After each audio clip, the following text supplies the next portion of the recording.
investors become completely spoiled. And they've relied on stock market appreciation to augment their retirement plans. I manage money for a living. I can hear a small percentage of my investors, but I think it's a lot more prevalent outside of Pentoport. People are saying, because they're actually losing a lot of money outside of Pentoport, we're not doing that. They're saying, well, what's going on with my portfolio? What am I going to do? I need to make 10, 20% per annum, and you lost me 20 to 30% last year. What are you doing for me this year? Are you going to do that again? And the answer is yes. And it could get a lot worse. This is Kaiser Johnson with Liberty and Finance, and this is the Miles Franklin Weekly Special for February 28th through March 7th, 2023, while supplies last. This week we feature 2 coins from the Royal Canadian Mint. The sought-after 2013 Silver Pronghorn Antelope at $3.99 over spot, and the 2022 Silver Maple at $3.40 over spot. The Silver Pronghorn Antelope was made for the low mintage limited run Wildlife series, where just 1 million coins were minted over the course of 6 months, and then never issued again.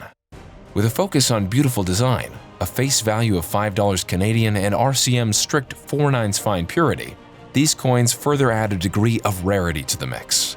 They come 25 to a tube, 500 to a box, and are available at just $3.99 over spot. We also have 2022 Silver Maples on special. Silver Maples were the first silver sovereign coins to be minted at 4/9 fine purity and remain one of the most in-demand coins today. They come 25 to a tube, 500 to a box, and are available at the lowest premium we've seen in more than a year, at just $3.40 over spot. Both coins this week are also IRA eligible, and if you'd like to learn more about a precious metals IRA, call us and we'll be happy to help you in that process. To order these specials or any of the many other options we have available, call us at 1-888-81-LIBERTY. That's 1-888-815-4237.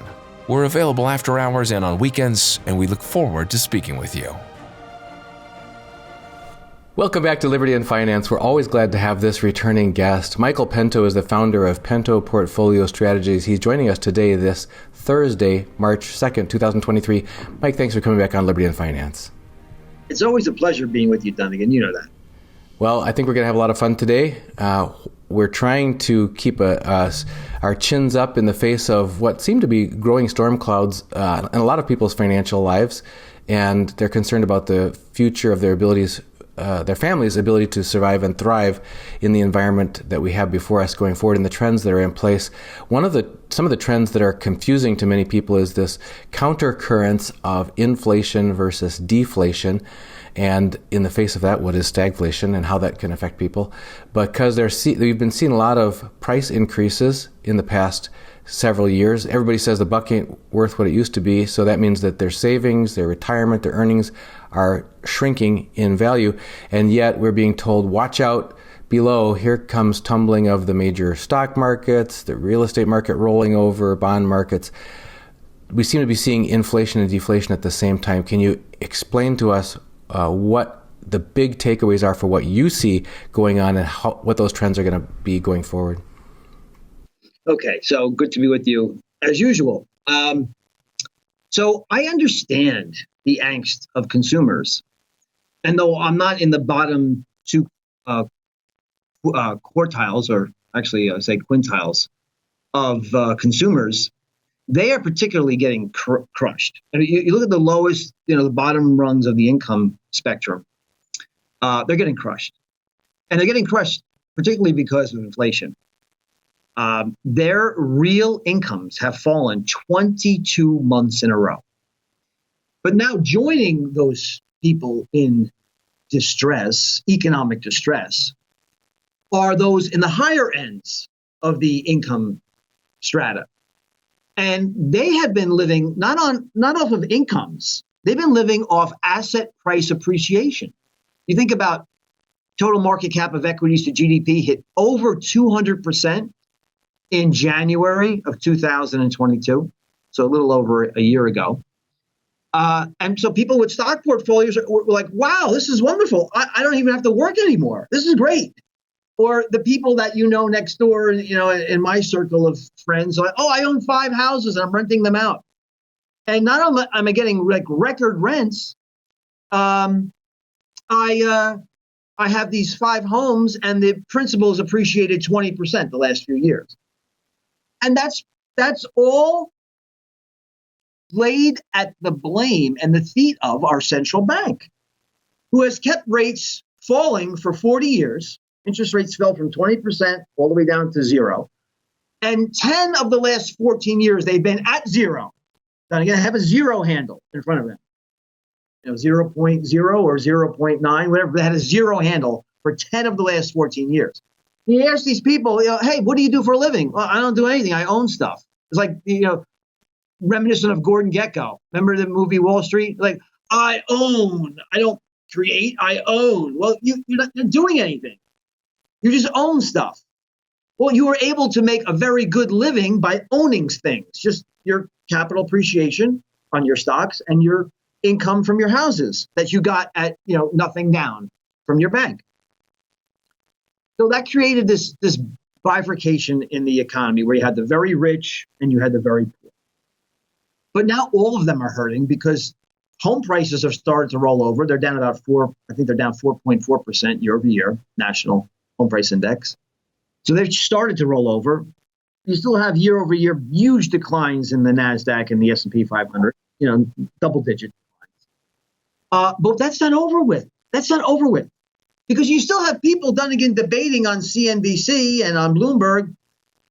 Where are we going with inflation? What's happening?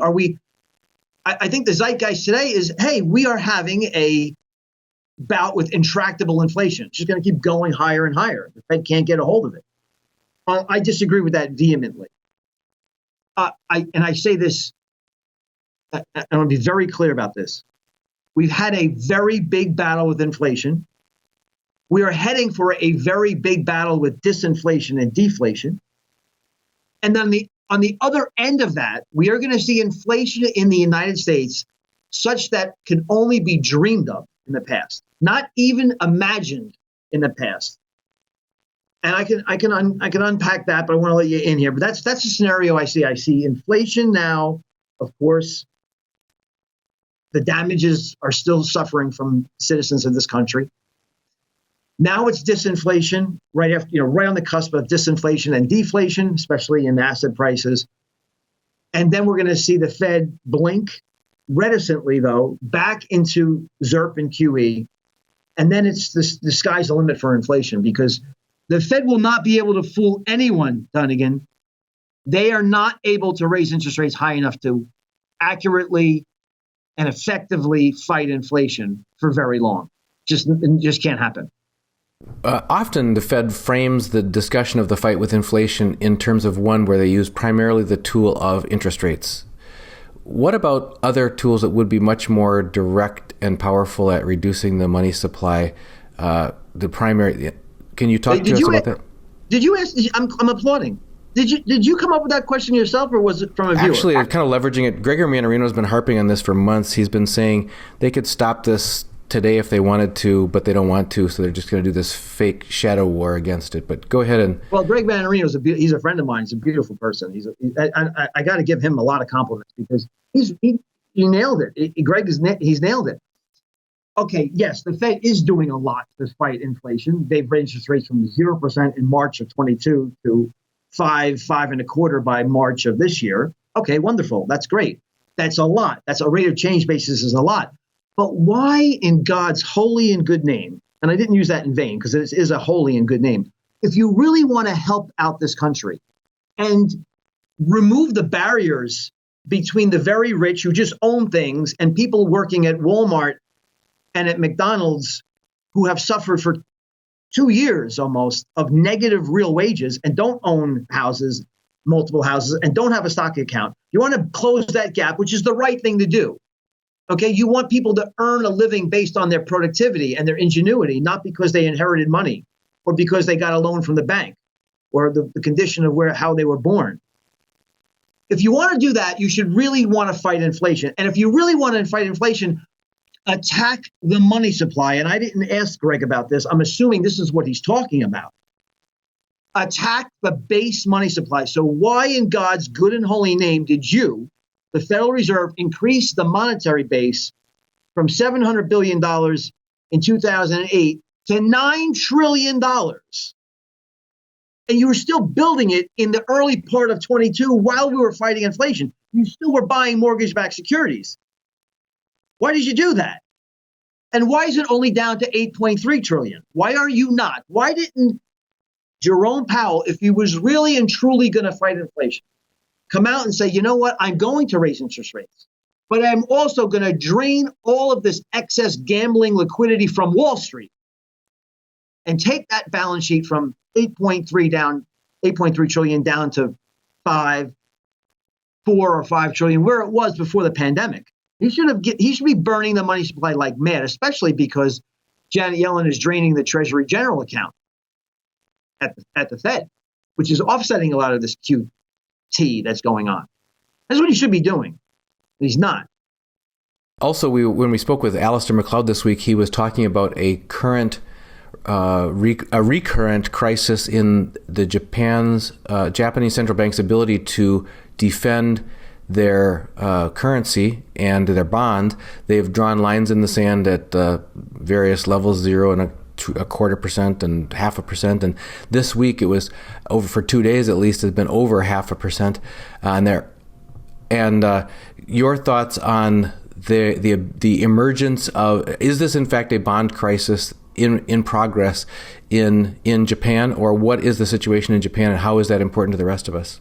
Yeah, this is another great question. So I'm watching this assiduously because you can't find any other greater example on the planet of central bank idiocy and lunacy than you can find with Mr. Kuroda, the head of the central bank. He's leaving, thank God, but you're finding somebody else in there coming in. It's probably just as bad.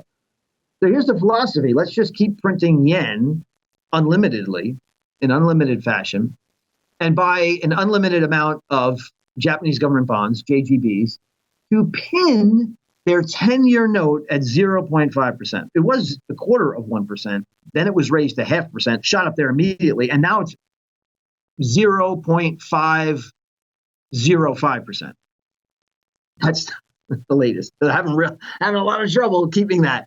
And there's there's a very good reason why they're having trouble, because they have well over a quadrillion yen in outstanding debt, and their inflation rate keeps going higher. It's setting multi-decade highs. It's well over 4% now and rising. So there's a little incongruency here where you have investors trying to be happy with a 0.5% going out 10 years, which is negative 4% in real terms, going out 10 years, really, the real loss. That doesn't include the fact that you could have a bond market implosion there. If this new central banker coming in, I get his name right now, taking the place of Kuroda, says, so we were at 1/4, we're going to go to a 0.5%. Now we're going to go to 3/4, and then 1.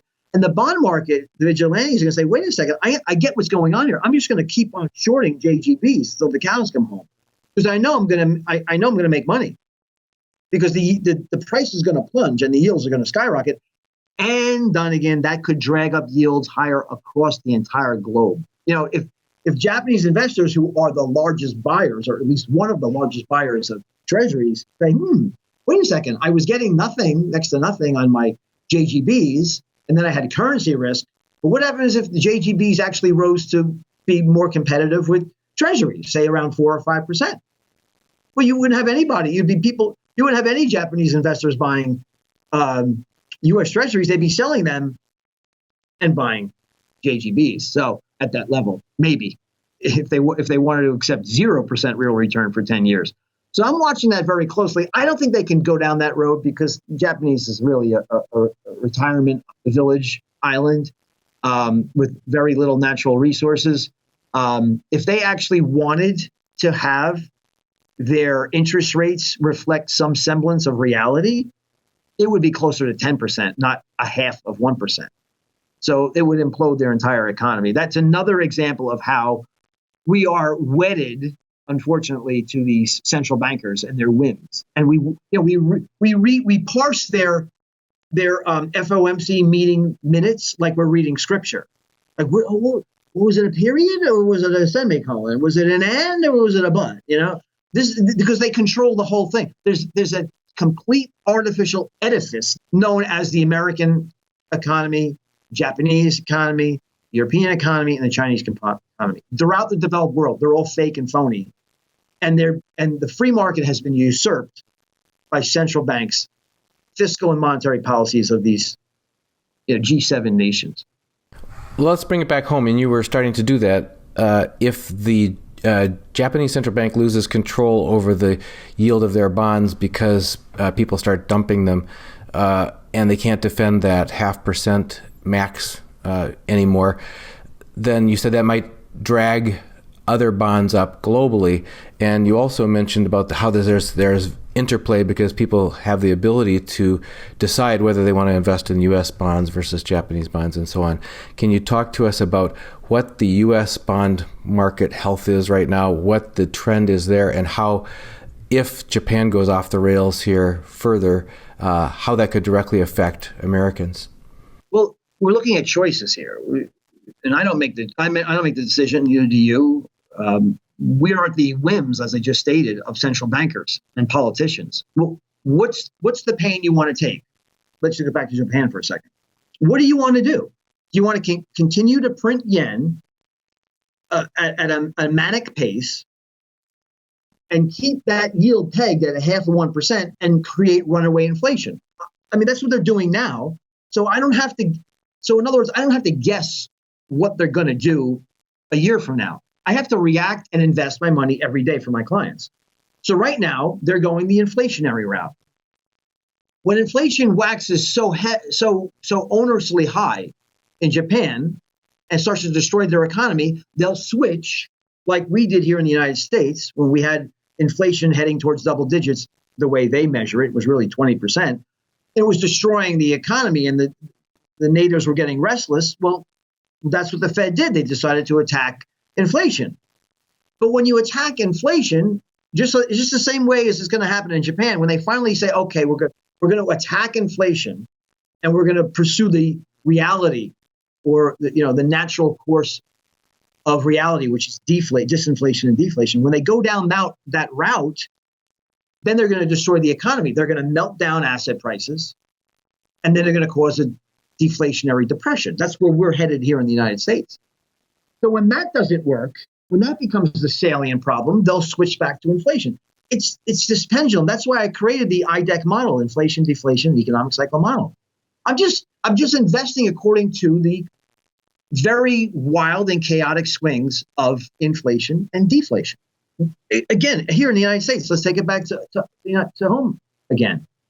We had a disinflation or a quiescent inflation environment for many, many years, sub 2%. All the inflation was in asset prices. Everybody was happy except for the lower two quintiles. And then when that became a real problem for everybody, the economy as a whole, blatantly obvious that the Fed couldn't, ignore it. You couldn't, make a scrambled egg breakfast any longer.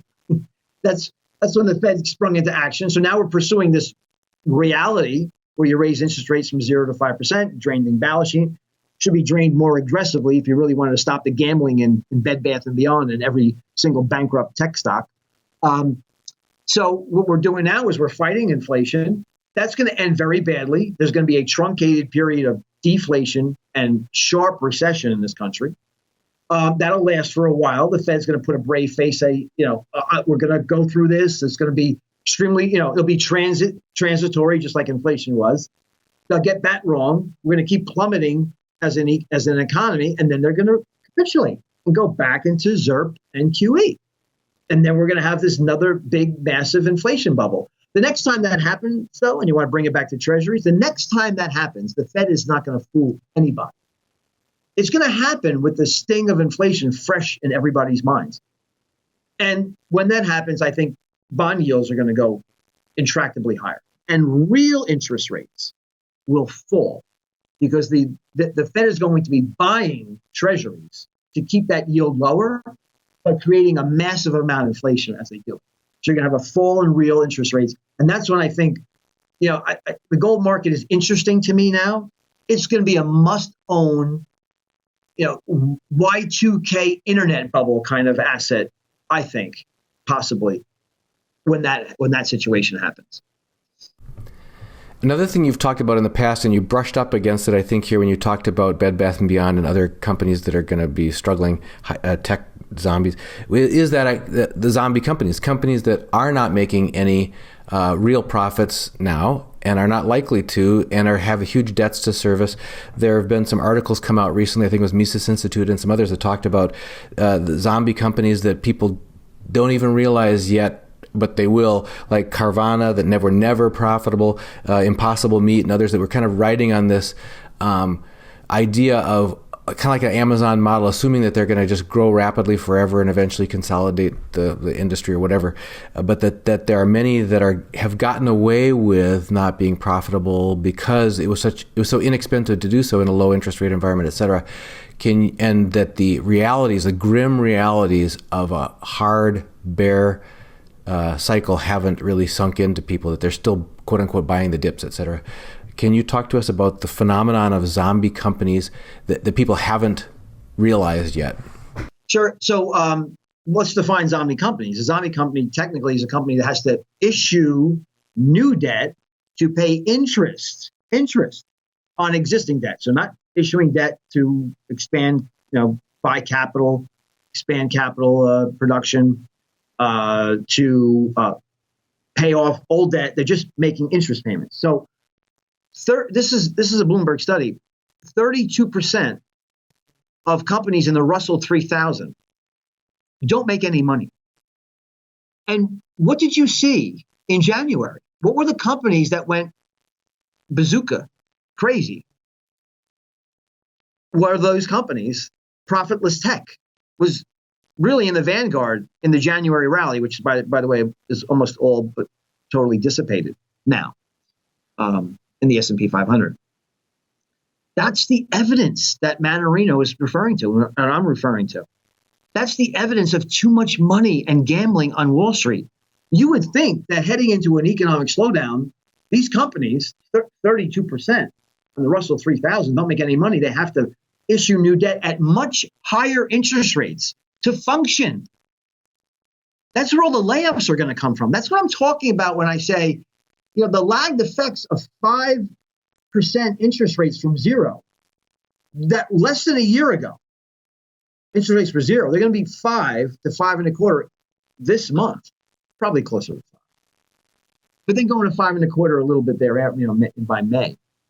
There's lagged effects of about a year there. We haven't even begun to feel that in these corporations.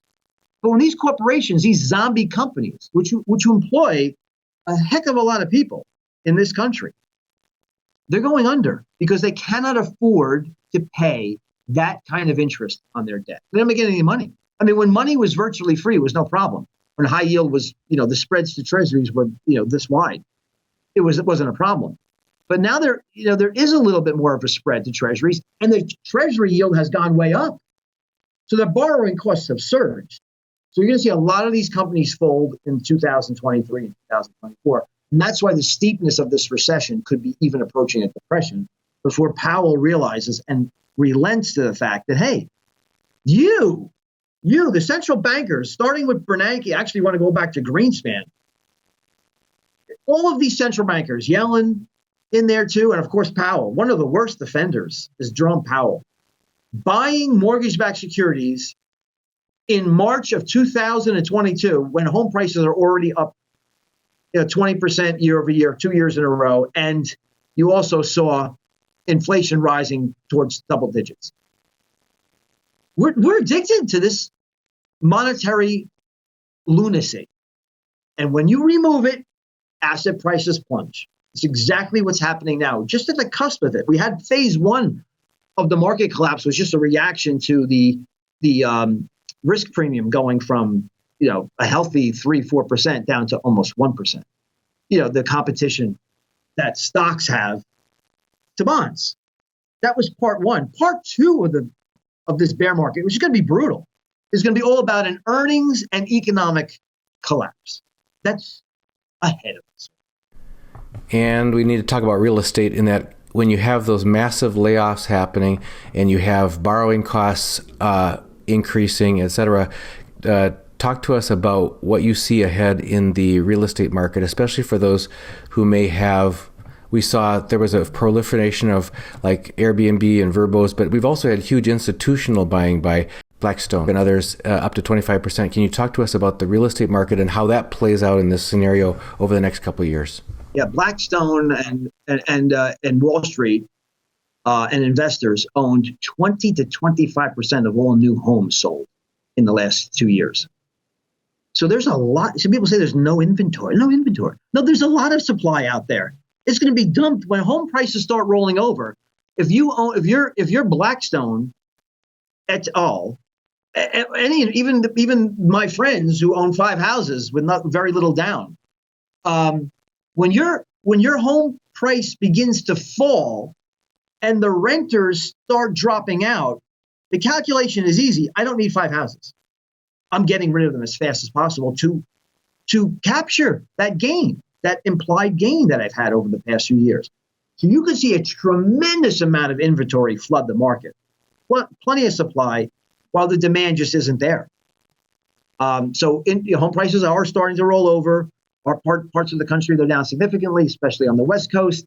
Not so much here in the Sun Belt yet, but I think that's going to follow soon. Down 4.4%, as I mentioned, nationally. That's just the tip of the iceberg, because the home price to income ratio, Dunnigan, was much higher at the apex this last few months than it was in 2005, which was the previous peak. Remember the great financial crisis, the global financial crisis, and the real estate bubble that knocked out the world economy and brought down the global financial system? Well, home prices were not only nominally much, much higher, but in relation to incomes, they were much higher than they were in 2000, which was the previous peak. So yeah, we have a lot of inventory and a long way to go to fall. And that's when when you really think about it, what is he supposed to be doing here? What's the purpose of the Fed? It's the banker's bank. He's there to protect banks. He's going to bail out banks. And what do banks hold? A whole heck of a lot of, both bank holding companies and the shadow banking system. They own real estate. Well, if the Fed has the real estate bankers' backs, then does he have everyone's backs in that regards by proxy? Are we not going to see a complete washout of the real estate market because the Fed is going to have to step up and try to rescue it once again? Again, this comes back to what I said about making these postulates that go out a year or so when you don't have to do that. So right now, what's happening right now? We moved from inflation to a period of slight disinflation. What's coming right now, the next 0 to 3 months out, which is the bailiwick of my model, we're heading from disinflation to recession to depression and deflation. That's where we're headed. Now, I don't know when Jerome Powell is going to react. I can't pick a time. I will tell you, I can virtually guarantee you, that he will react in a big way. When the credit markets freeze, when you can't float commercial paper any longer, when you have problems in the repo market, when the shadow banking system starts to melt down. Those are all things that are going to happen, no doubt. But when that date happens, I don't know. I'm thinking it could be towards the end of 2023, the second half of 23 this year. That's when I'll react. I want to see what he does and how he reliquefies the financial system. Right now, by the way, as of the date that you gave very succinctly at the start of this program on Thursday, early March, we have financial conditions are actually easing. And the spread between high yield and treasuries is contracting. So the imminent collapse of the stock market is just not nigh. It's not around the corner. I think you're going to see in the next few months really slowing economic data, even in the non-farm payroll report. And so when you start to get the credit market come under fire, when you start seeing back-to-back negative non-farm payroll reports. When you have problems in money markets, that's when Powell will react. I don't really have to know the date, but I can tell you I'll know when, because I'm going to look at those things I just mentioned, and when they start to come under duress, that is when I'll react, and I'll know that the Fed's going to come with an artillery of things such as lowering interest rates. I think there'll be a unholy union between Yellen and Powell doing another form of helicopter money.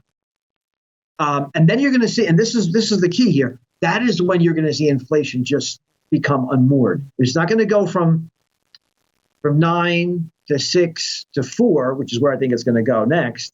It's going to go from 4 to 15 to 50. And then you're going to have another problem on your hands. So you see how this roller coaster is operating now. I made these predictions back in 2012 that in my book, The Coming Bond Market Collapse, that the U.S. economy is becoming more and more addicted to fiscal and monetary control. The usurpation of the free market is going to become complete. And then you're going to have these wild swings between inflation and deflation. It's exactly what we're seeing. I think it's going to continue. And I think these periods are going to grow more intense over time, these cycles. That's what I'm hearing from you. Rick Rule was also talking about, his interview was titled Buckle Up, Volatility Ahead, and he talked about these swings becoming more and more extreme, and the wreckage, it's like having a bull in a china shop, I guess, the wreckage in people's lives of any plans, any responsible behavior that they had made, trying to prepare for their future and everything, can get just knocked this way and that way when these swings happen. It's so challenging for many of us to figure out how to position ourselves. I guess that's maybe where you come in. So how can people get a hold of you if they want help with that? Well, I would say one thing before we wrap it up, if you don't mind. Investors become completely spoiled, and they've relied on stock market appreciation to augment their retirement plans more so than ever before. I mean, the idea was, hey, I can make 10, 20% per year, and I can retire at 60, 65 because my income is the quality of my job has gone down significantly. My income has gone down significantly, and in real terms, it's plunged. So I'm relying on my home price appreciation and my stock account. And what's happening is, you see, I manage money for a living. I can hear a small percentage of my investors, but I think it's a lot more prevalent outside of Pentoport. People are saying, because they're actually losing a lot of money outside of Pentoport, we're not doing that. They're saying, well, what's going on with my portfolio? What am I going to do? I need to make 10, 20% per annum, and you lost me 20 to 30% last year.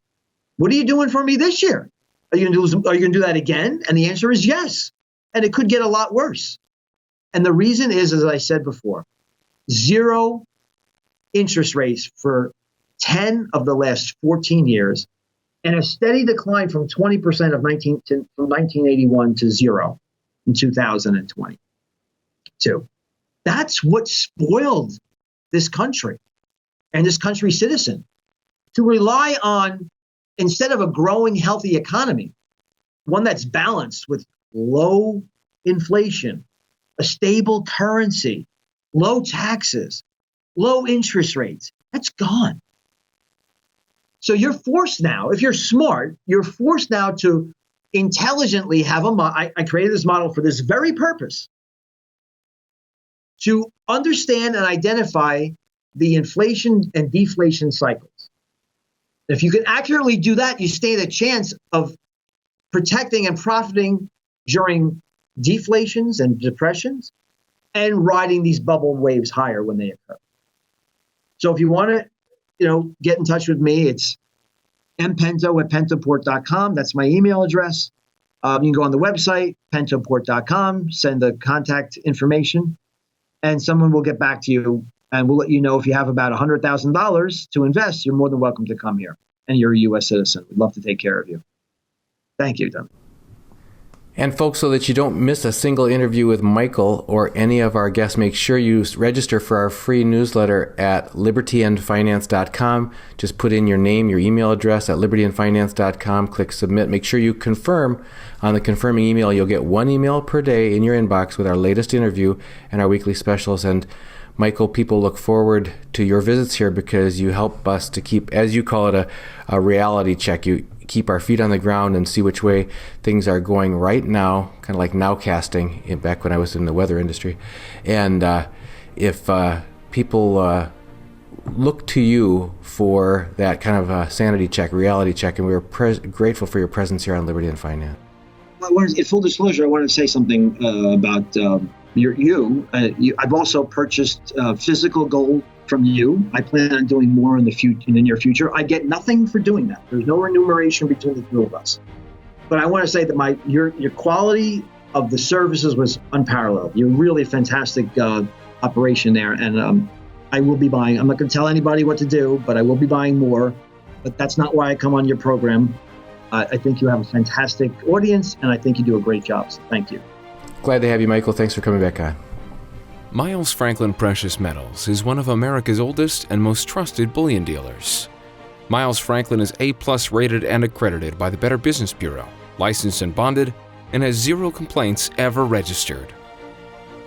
Here at Liberty and Finance, we are licensed brokers with Miles Franklin. To order, simply call us, discuss your needs, and we can let you know our live inventory, prices, and availability, and lock in your order over the phone. Once your order is locked, the price is held for you regardless of market fluctuations, and the metals are reserved for you awaiting your settled payment. Within 1 business day of ordering, you will receive an email invoice detailing the order and payment instructions. Miles Franklin accepts payments by bank wire, ACH or electronic check, money order, check mailed priority mail, and cryptocurrency. The fastest forms of payment are bank wire and cryptocurrency. Upon settled payment, metals will ship out within 3 to 5 business days. You will receive tracking information via email. Domestic shipping charges are $15 for any order under 500 ounces of silver or 10 ounces of gold.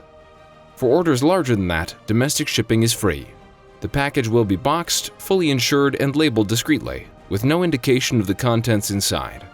For your privacy, the name Miles Franklin will not even be on the package.